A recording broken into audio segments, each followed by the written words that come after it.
Hi everybody, my name is Dennis and welcome back to another album review. Today we're reviewing the latest album from Weezer, the Black Album. Now Weezer is a band that I honestly feel really bad for.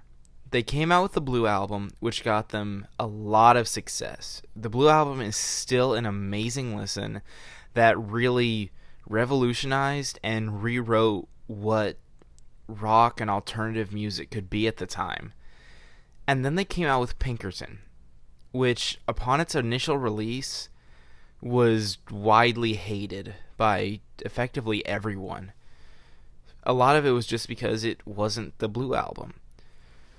And this is really unfortunate because now Pinkerton is regarded as one of, and debatably, their best albums to date, and many people even include it on lists of best albums of all time. But that pure hatred for something so personal, emotional, and from the heart as Pinkerton was really affected Rivers Cuomo, the lead singer. And you could feel this deep emotional disturbance for years after this when they released mediocre record after mediocre record. And it was really looking bleak. So I really can't blame them, the band as a whole, for trying different things because what they were doing was being hated. And then people started complaining about them doing different things and just seemed like nothing could make people happy. Even to this day, Rivers Cuomo speaks very negatively of Pinkerton and he wishes it had never happened. And then they came out with the White Album. And the White Album really regained my hope in Weezer, because the White Album was downright phenomenal. It was just track after track of this perfect blend of Weezer's old sound as well as adopting a new, even slightly poppier, more synthetic sound at the same time. Was it a perfect album? No. But was it a just downright amazing album? I think so. So that really rejuvenated my faith in Weezer. And then Pacific Daydream came out, and all those hopes kind of just flushed down the toilet. Let's just not talk about that one. And that left me kind of wondering where they were going to go with this Black Album. Because I honestly had no clue what to expect. Their singles were a bit hit or miss for me, for the most part. Because California Snow, their first single, was a really disappointing, generic pop rock song that was frankly unlistenable. And that one left a pretty bad taste in the mouth. But then they brought it up with the really funky, fun Can't Knock the Hustle that showed them sporting a newer sound that they hadn't explored before. And I actually think that song is really nice. I like the heavy bass and the very fun, upbeat chorus. And I think that's a nice opening track for the album. I wasn't expecting it to open off the album when I first heard the track, but I can see why they did that. And it just from there just kind of kept going up and down and up and down. The next single they released, Zombie Bastards, kind of pushed more towards that generic pop, really unmemorable. The main thing memorable about Zombie Bastards is its quirky lyrics. But other than that, it's really not all that amazing of a song. I mean, it's fine. It's got a upbeat, poppy sound to it that really isn't all that harmful. It's just not all that impressive at the same time. And then I got really excited after the song High as a Kite. Because High as a Kite is so beautiful. It is so phenomenal. It is so aesthetically, sonically, just everything about it just shook me. And I honestly think High as a Kite is one of the best songs Weezer has put out in a long time, and debatably over their entire discography. High as a Kite is so beautifully dreamy, so amazingly performed, so much fun. It just draws out the emotions just in every single note. And it's just Weezer doing what Weezer does best in a way that no one else could. And it's really a phenomenal listen that really got me hopeful for this album. And then I listened to Living in LA. And my hope kind of got shot again. So we see, like, this whole time I'm just getting, like, up and down and up and down and up and down. And overall, the album was just fine. I mean, it wasn't bad by any means. If anything, I think I enjoyed it more than I disliked it. But I just wish there was more to it. I mean, like I said, we open off with the funky, fresh, fun, Can't Knock the Hustle. Zombie Bastards is fine. High as a Kite comes after that with its amazing, beautiful everything. Living in LA is horrible, generic pop garbage. Really unimpressive, really disappointing, and easily the worst single they put out. And I really wasn't sure what was going to happen from here. And it was really a mixed bag. I really enjoyed the songs Piece of Cake and I'm Just Being Honest, though.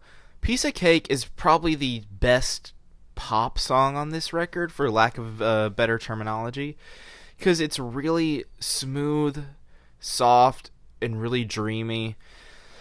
And I just love Rivers Cuomo's vocal performance on this. I think it's a really impressive showing of what he can do, and I thought the instrumentation shows that they have the potential to make good, accessible pop music, but it seems very difficult for them, because every time I think they can do pop music well, they come out with something like Byzantine, which is way too sweet. It's so sickeningly sweet, every note of it, and that stupid, irritating it just gets on my nerves every time I hear it. Honestly, like, this wasn't a bad concept as far as the sound of it goes, but it's just so... it just makes me want to throw up with how sweet it is. It's just, like, way too much to handle. And the song I'm Just Being Honest, I thought was actually really well written too. I thought that the whole message is one that I appreciate a lot, of respecting other people's opinions, even if they are being very blunt and honest about what they're saying.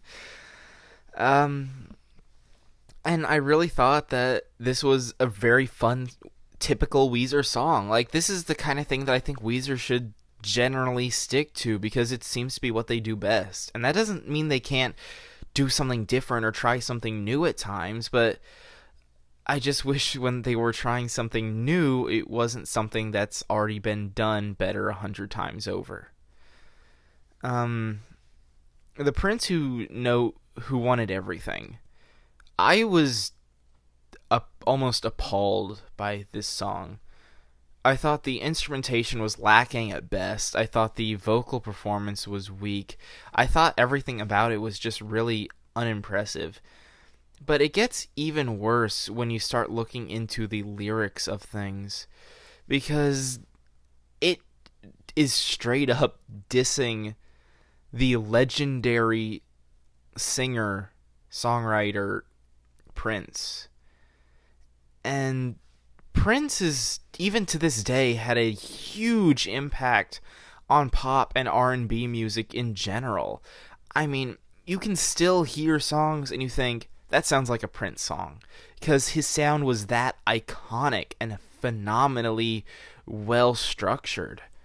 It was really something revolutionary. It was fresh, it was new, and it was amazing at the time it came out, and it still holds up today. And this boils it down to he wanted to gain everything, he wanted too much, and now look where he is, which I think is horribly short-sighted, really disrespectful, and just a horrible message to put across. And I really think that Rivers Cuomo and really the whole band should know better, because this is just downright short-sighted and ridiculous. No one should write a song this harsh without taking the good into consideration. I don't think anyone's free from criticism, alive or dead.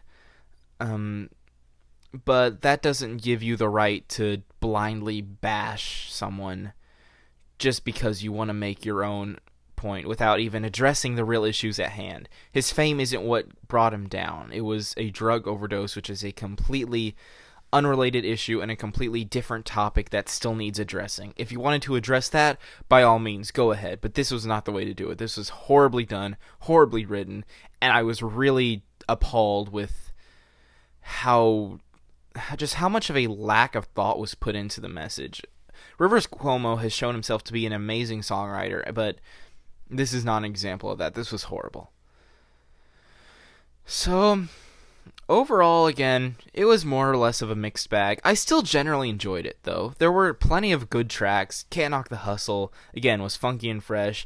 I still am, addicted to High as a Kite. That song is just, oh my goodness, so amazing.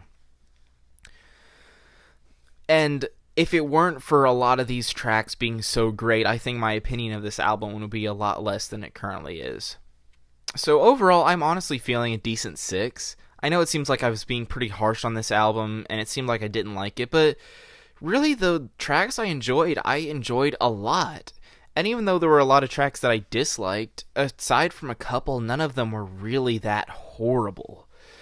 But it just doesn't hold up as a complete project, especially the second half of it, where there's effectively nothing of value whatsoever.